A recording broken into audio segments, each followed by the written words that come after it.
Despite not being a horror game, GTA 5 features a bizarre amount of sadistic, crazy, and macabre characters that change the story and mess with the whole game lore. And I'm not talking about Devon Weston or Steve Haynes, who are the main antagonists of the game. I'm talking about characters that really do bizarre things, and that many people have never even stopped to notice how many bizarre characters this game has. That being said, in today's video, I'll be bringing you a top 10 with the 10 most bizarre, macabre, or cruel characters in GTA 5 that you probably didn't know or just didn't pay attention to. And now, let's get started.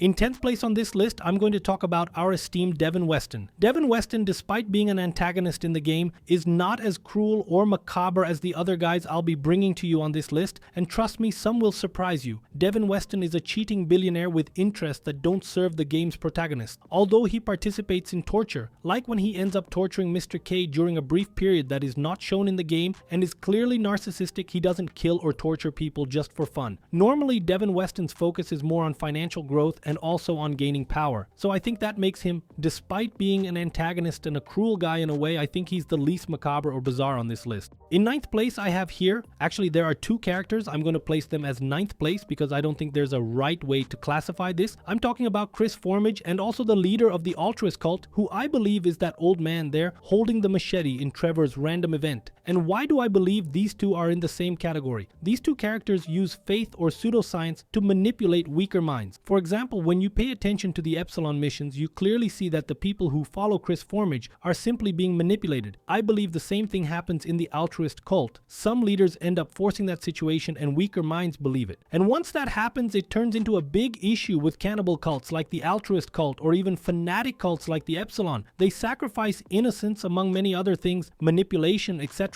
all in the name of power and control through faith. So even if there isn't much clarity about what exactly these characters do, sometimes, right, because sometimes it's very clear, I think they deserve to be here in 9th place, maybe giving more weight to the leader of the Altruist cult instead of Chris Formage.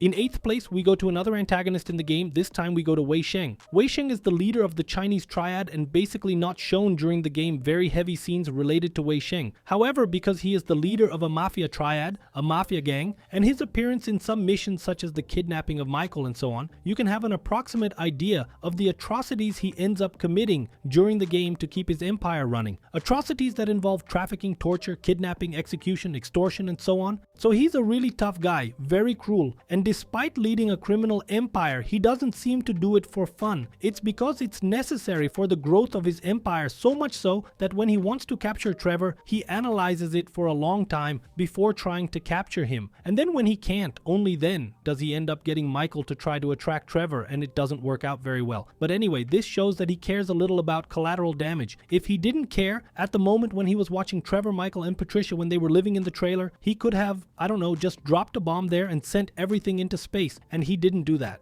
Now, delving a little deeper into the most bizarre cruelties that many people don't realize throughout the story, right? Many people also never saw this because they didn't witness some side missions and all that. We're going to talk about a character here who actually doesn't appear in the game, but he is mentioned twice. And I'm talking about David Richards. David Richards, for those who don't know, he is Solomon Richards' grandfather. Solomon Richards is the filmmaker that Michael ends up meeting and gives him several missions. And why is David Richards on this list? David Richards, even though he never appears in the game, he is involved in two quite macabre mysteries.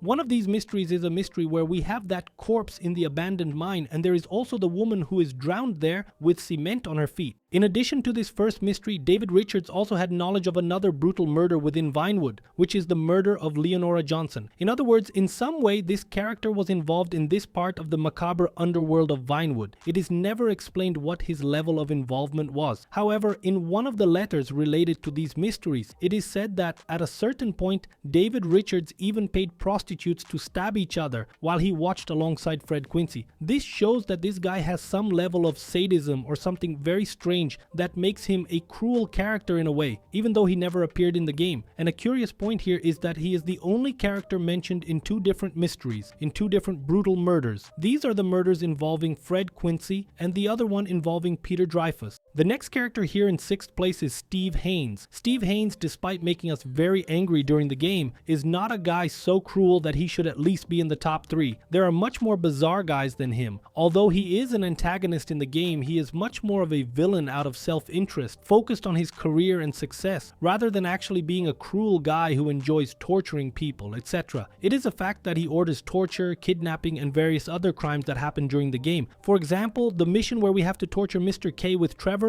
we do this at the behest of Steve Haynes. However, it doesn't seem like he does this because he is a sadistic character, but because he is a guy who only thinks about his own career. This does not diminish the seriousness of the facts, but I think there is a certain difference in a guy who does it for pleasure, which I will show some people later, than a person who does it out of necessity, even if these needs don't make much sense. The 5th character is a really cruel character, completely bizarre, who is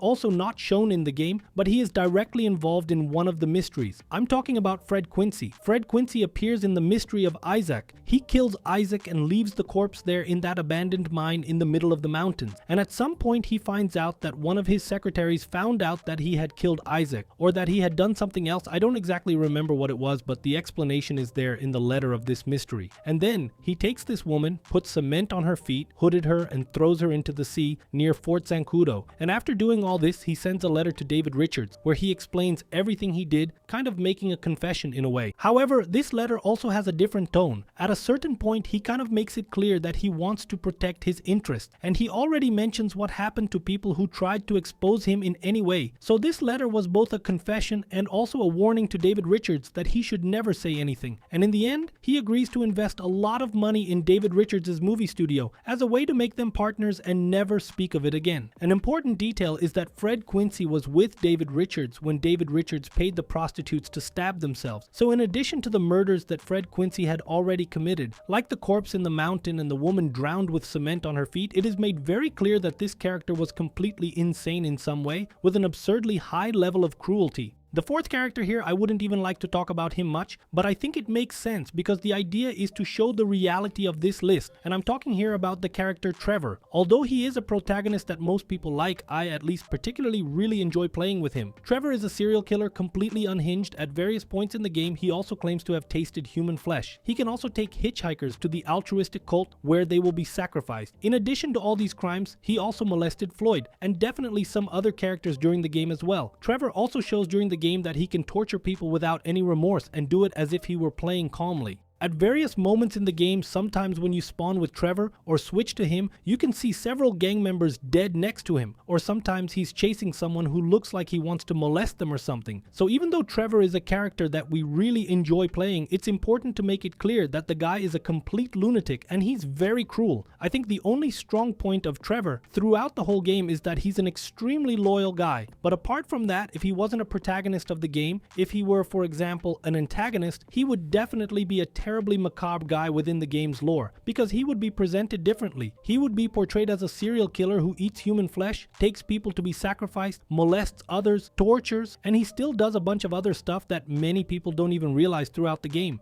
Now, moving on to the top 3, I know a lot of people might disagree with some things, but that's okay, right? This here is my top 10, so if you think you could do it differently, comment down below what your top 10 is, and why, of course, right? It's not just about putting the name there. So we can know and discuss in the comments what's right and what's wrong. In 3rd place on this list, we have the 8 Infinity Killer, known as Merl Abrahams. This character, he killed 8 people and spread their bodies across the map. Actually, he doesn't spread, right? He leaves various clues, and when you go to find out where the bodies are, they are up there on the map, completely wrapped up and so on.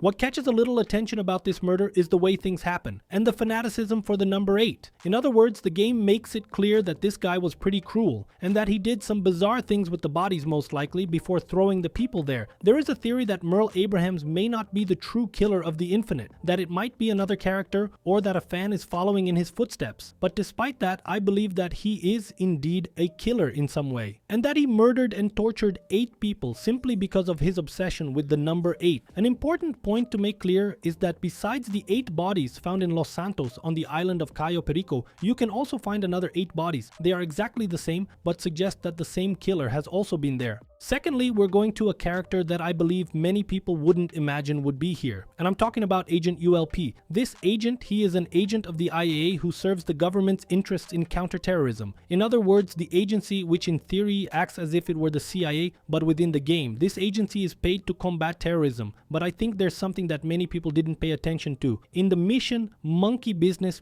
we steal a neurotoxin. Michael, he goes in there, grabs a neurotoxin, and in the end, we escape with it, and Dave Norton takes that neurotoxin somewhere. If you pay attention at the beginning of the Monkey Business mission, you will see a dialogue where Steve Haynes explains what they are going to do inside the humane labs. They are going to steal a neurotoxin that is being produced by IAA agents, which would be the CIA within the game, and they are commanded by Agent ULP, and this neurotoxin would have the utility of spreading terrorism in the United States. In other words, the guys were producing that toxin with government money to release that, kill thousands or millions of people at once, and then with successful acts of terrorism, counterterrorism funding would increase, and with that, Agent ULP and the entire IAA agency would have a larger budget to supposedly combat the terrorism they themselves have created. So it's pretty bizarre when you stop to pay attention that an agent who should be serving the people creates the very situations where he will be praised, where he will be needed, even if that means killing thousands or millions of people at once. This guy for sure deserved to be in the top 2, and of course this theory could be wrong, but according to all the game's lore, I'm practically 100% sure that Agent ULP, he knew about that neurotoxin. In fact, because his response time is very quick and the humane lab is protected by the IA, which is commanded by Agent ULP. And in first place, there's only one guy here that I think makes more sense in terms of bizarreness and cruelty to be in first place. And I'm talking about Peter Drifus. Peter Drifus not only killed Leonora Johnson, but he also raped her before that and did some really crazy stuff with her body. He cut off her feet and put them in place of her hands, cut a piece of her thigh, marked it with a cigarette as if she were food, cut off her head and turned it upside down. Man, the amount of craziness that this character Peter Drifus did to Leonora Johnson, which is one of the game's mysteries, you can actually kill him in the end. It's just insane.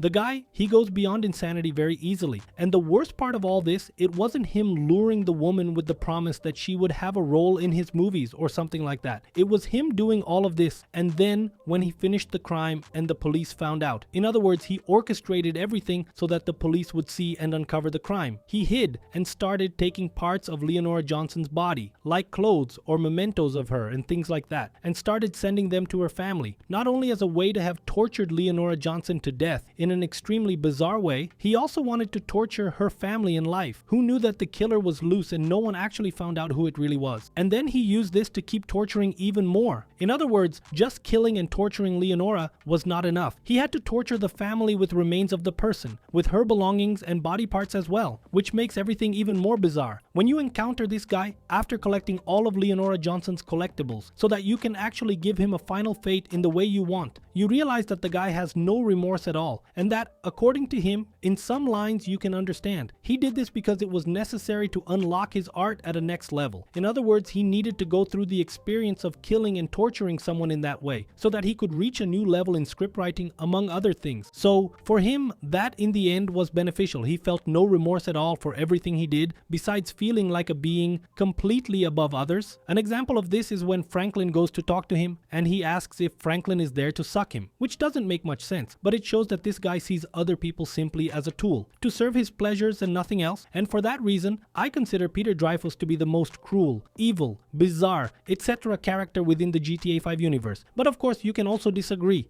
That was my list with the top 10 most macabre and cruel characters in GTA 5. If you have a different opinion, leave it in the comments, but explain why you think that, okay? And for those of you who enjoyed this video with a mysterious and macabre vibe, I suggest you check out another video of mine about the most brutal deaths in GTA 5. By clicking here next to the yellow arrow, you'll be able to watch that video. Trust me, it was a lot of work, but it turned out awesome. And that's it, guys. I hope you enjoyed this video. If you did, don't forget to like and subscribe. Until the next video then, take care and see you later.